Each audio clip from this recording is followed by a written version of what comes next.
this book. Sorry, change of angle because I could hear the doorbell ring, but I just checked with the audio and I don't think this mic could pick it up.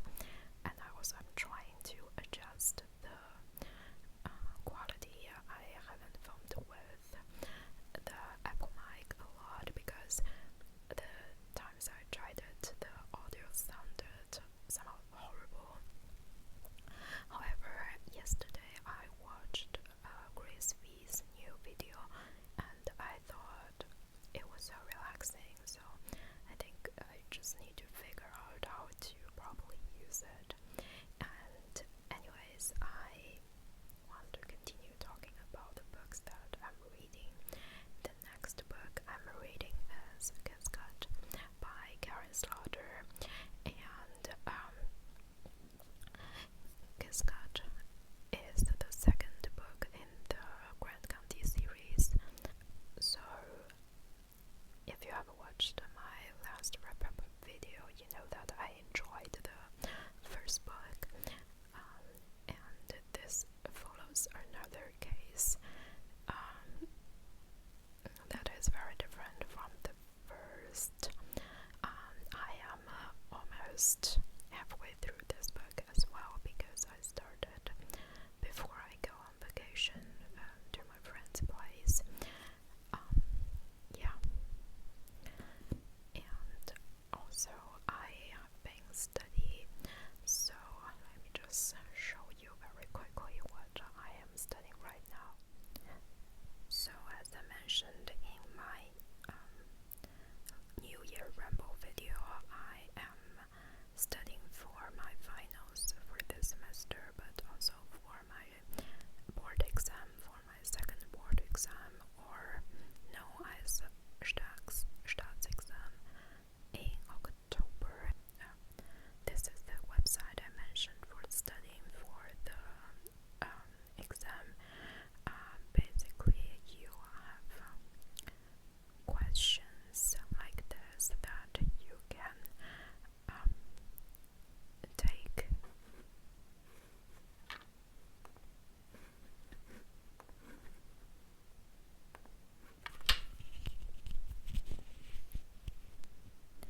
So as you can see, there are like 100 different exam days, and I am currently on day 15. So this is all about endocrinology, and I am currently on the fourth topic right now. Also, you can see every day they give you questions to do, and these are not the questions from the stuff that you learn the same day, but like all questions mixed together that they are going to ask you in the exam, so that they don't only exam the short-term memory, and I find it very helpful. Hello everyone, so I just got back from uni and I studied in the library for 3 hours today, and in the morning I studied 3 hours at home, so now I deserve a little break, and I have a chocolate with me right now. This is milk chocolate with maracuja, and I got this as a Christmas present. I'm going to eat some of this and keep reading my book. Also, I am watching from my favorite ASMR artist, and this is Ultramarine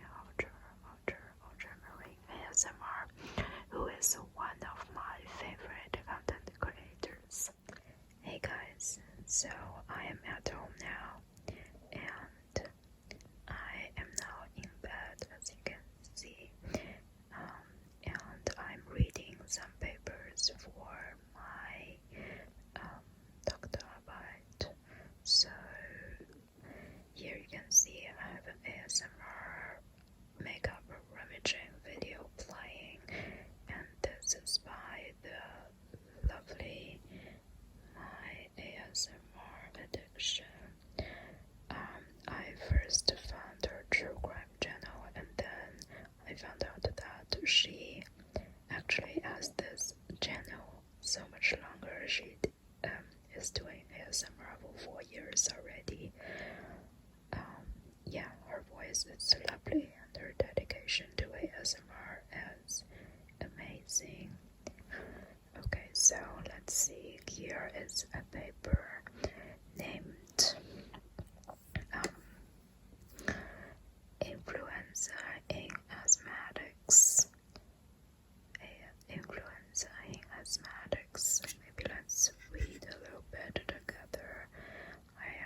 it's going to be relaxing or not, but let's see. Influenza pandemic of the 21st century. The first case of 2009's swine flu influenza pandemic was identified in Mexico in mid-February, following which the CDC reported swine origin H1N1 influenza into sample control. Samples collected from patients in California. This virus replaced the circulating seasonal H1N1 virus and spread rapidly, causing the WHO to declare this as the first influenza pandemic of the new millennium on June the 11th, 2009. Okay. So yeah, anyways, maybe I can show you a little bit of my own paper too.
is the 26th of September, and I just want to start a vlog, and I've been thinking about this idea for quite some time. The idea being that I would like to do one vlog, soft spoken ASMR style per month, and I think, one video per month, as in one vlog per month, is not such a huge commitment, and it's something that maybe I can do, and it just sounds like a lot of fun. So today I actually want to show you the recent books I got.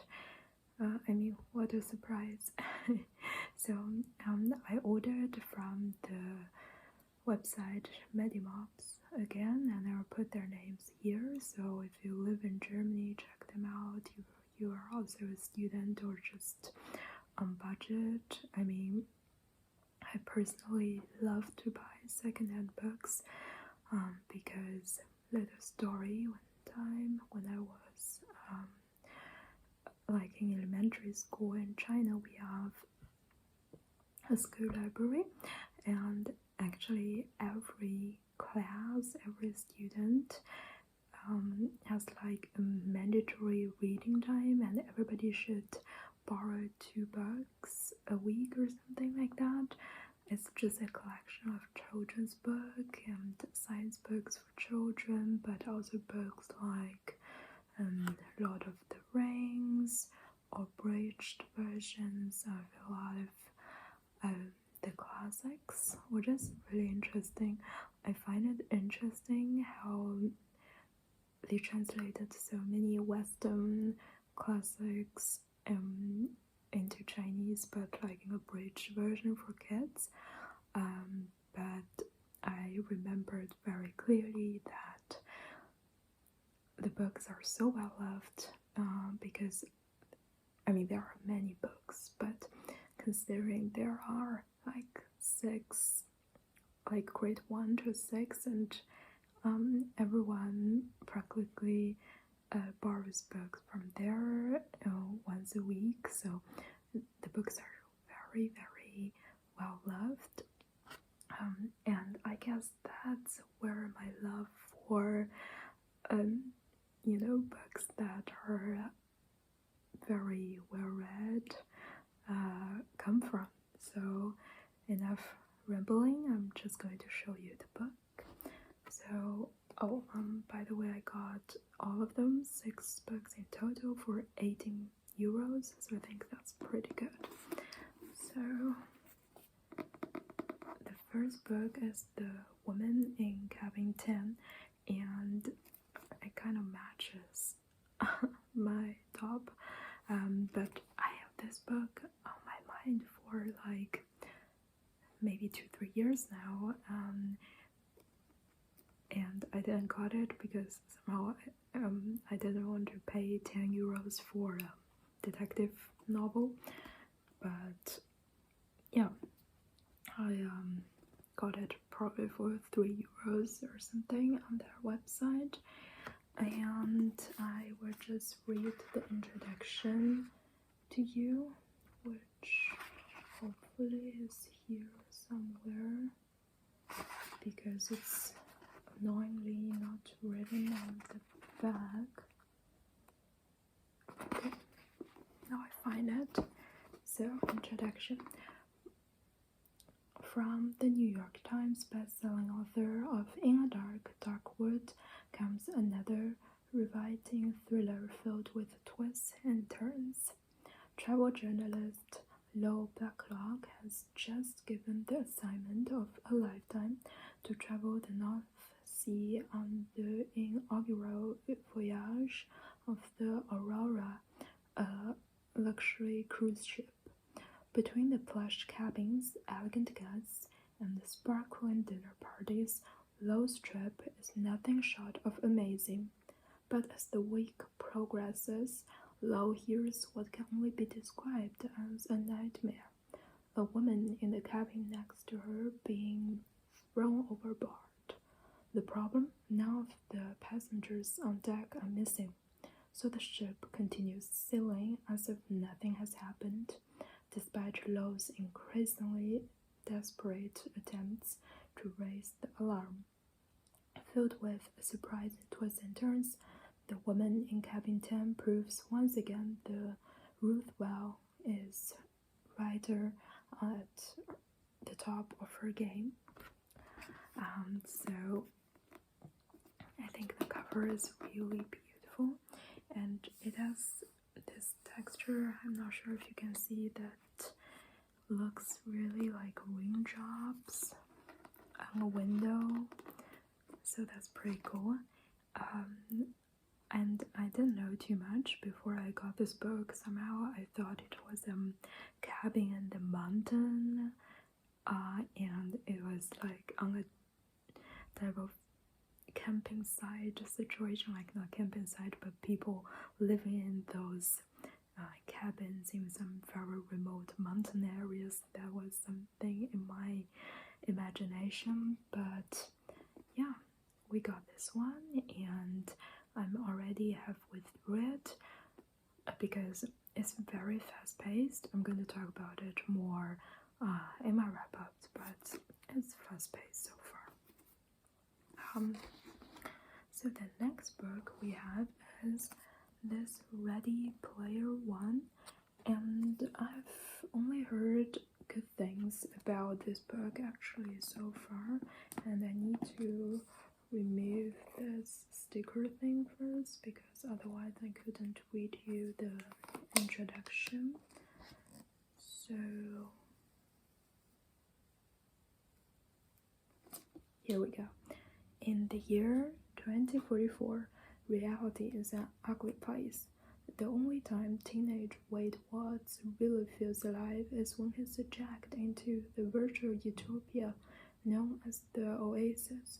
Wade's devoted his life to studying the puzzles hidden within this world's digital confines, puzzles that are based on their creators' obsession with the pop culture of decades past, and that promise massive power and fortune to whoever can unlock them. But when Wade stumbles upon the first clue, he finds himself beset by players willing to kill to take this ultimate prize. The race is on, and if Wade's going to survive, he will have to win, the confront of the real world he's always been so desperate to escape. Yeah.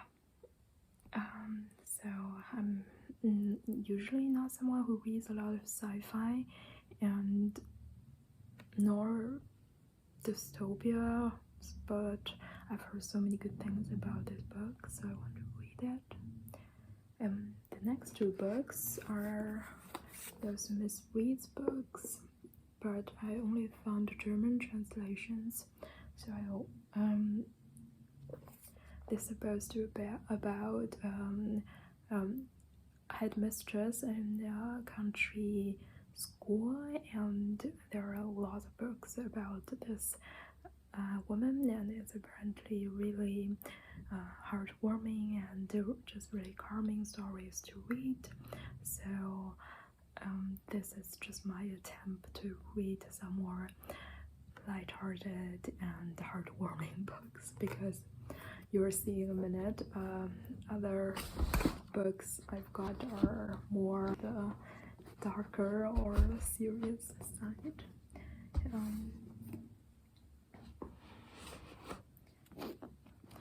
And the next book I got is called Sie kam aus Mariupol by Natasha Vodim, and this is a Ukrainian author. I've read her work Natasha's Tränen, so Natasha's Tears, in a bookshop. Natasha's Tränen came out in 2021, and I read like the first 40 pages. I was very interested in finish reading it. However, of course, those new hardcover books are very expensive, so I thought I would just look her up and see what her works on her backlist I can read, and this is what I found. So a lot of her works are highly autobiographical, including this one. This is about this woman who came to Germany from Ukraine after during the Second World War, and gave birth to a child, and he eventually took her own life. And after a certain time, her daughter grew up and tried to find the connections to her mother, and this is essentially also how the author Natasha Wooding grew up like. So I'm sure it's a very heavy book, but also I'm very curious to read about her opinion and her story, because so far I haven't read a lot of female authors that's from Ukraine or Russia. The last book I have is The Lost Heart of Asia, and this is a travel diary type of thing. I think it says here, The Lost Heart of Asia is Colin Thurbrand's long-awaited travel book on the countries of Central Asia, which emerged from the collapse of the Soviet Union. The remote and fascinating region contains the magical cities of Bukhara and Samarkand, the terrain as diverse as the Kazakh steppes, the Karakum Desert, and the Pamir Mountains. As in his classic work on China behind the wall, Colin Thurbrand portrays with rare beauty and distinction a world on the point of change. So I searched the author too, and he is a very famous British author, and a lot of his work has been his travels to a lot of countries in Asia, but so I'm so excited to read all his works if like this book impresses me, which I think it would, because he's a very famous and important author. So yeah, and this book is written in 1994, so just after the fall of the breakdown of the Soviet Union. And yeah, I think this would be a book that I would read pretty soon. So that's from me now. I'm going to continue studying a little bit and talk to you later. Hey, that's me again. So it looks almost like exactly where I've been when I filmed the first clip, but now it is already the 7th of October.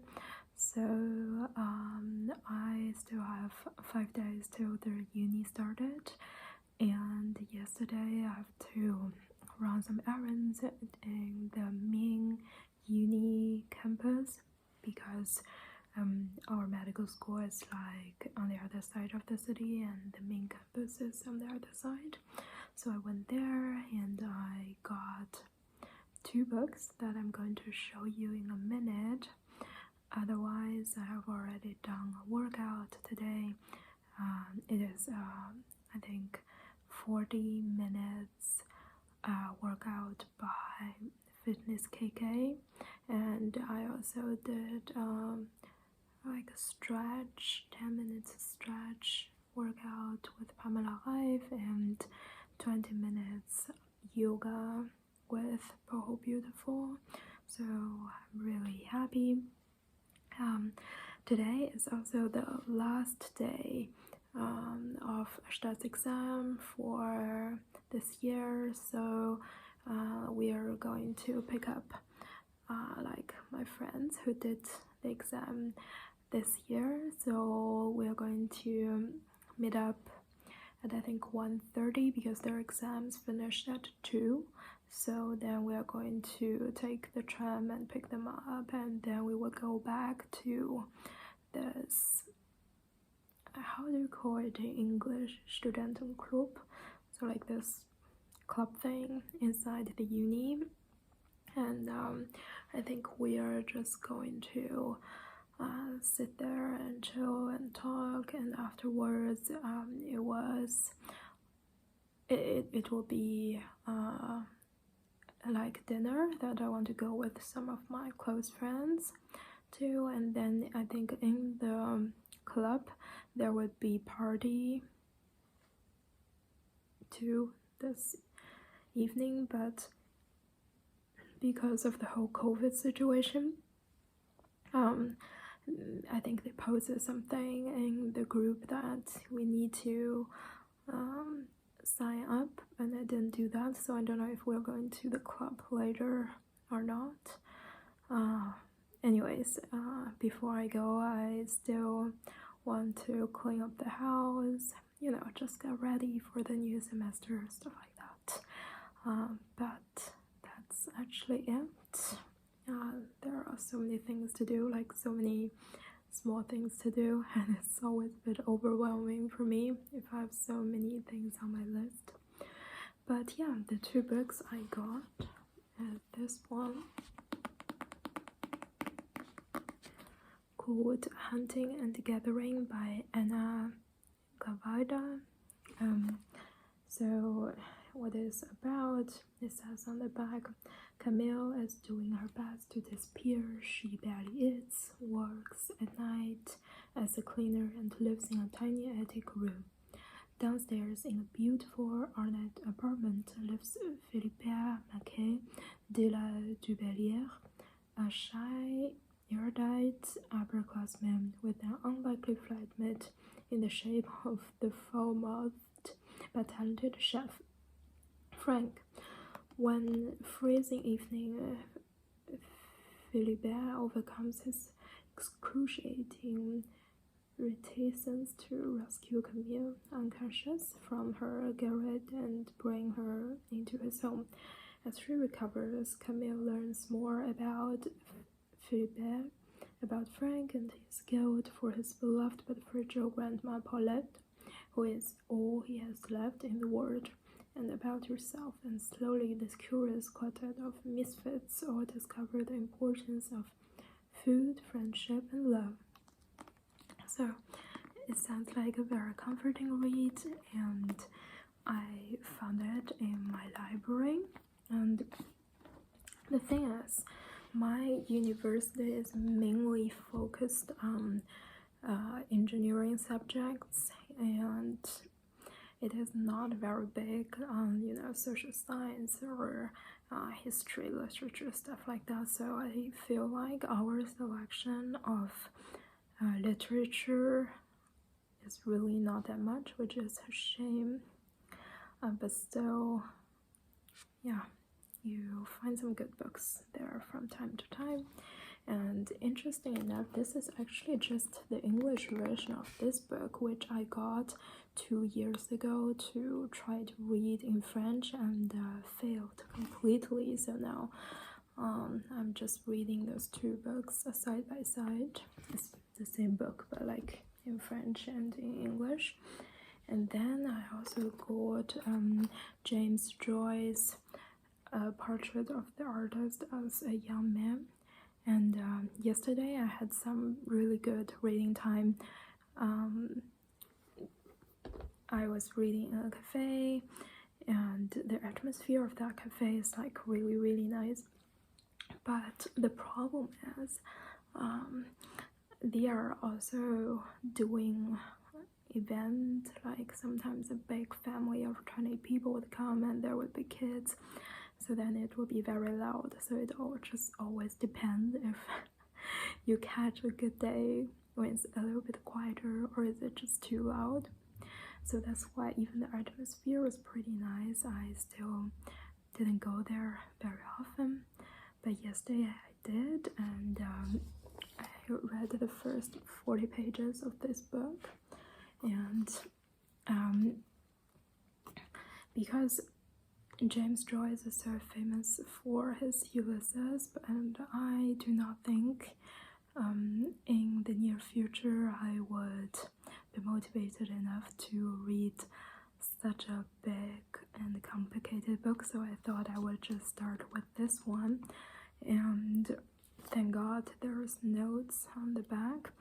Otherwise, I sometimes question how would you comprehend the small details in this book, because there are so many references to his own boarding school in Ireland and the history of Ireland, and a lot about religion, which the details in religion about Christianity I'm not quite familiar with. So yeah, it really feels like reading a textbook because I have to concentrate a lot. But yeah, that's all from me.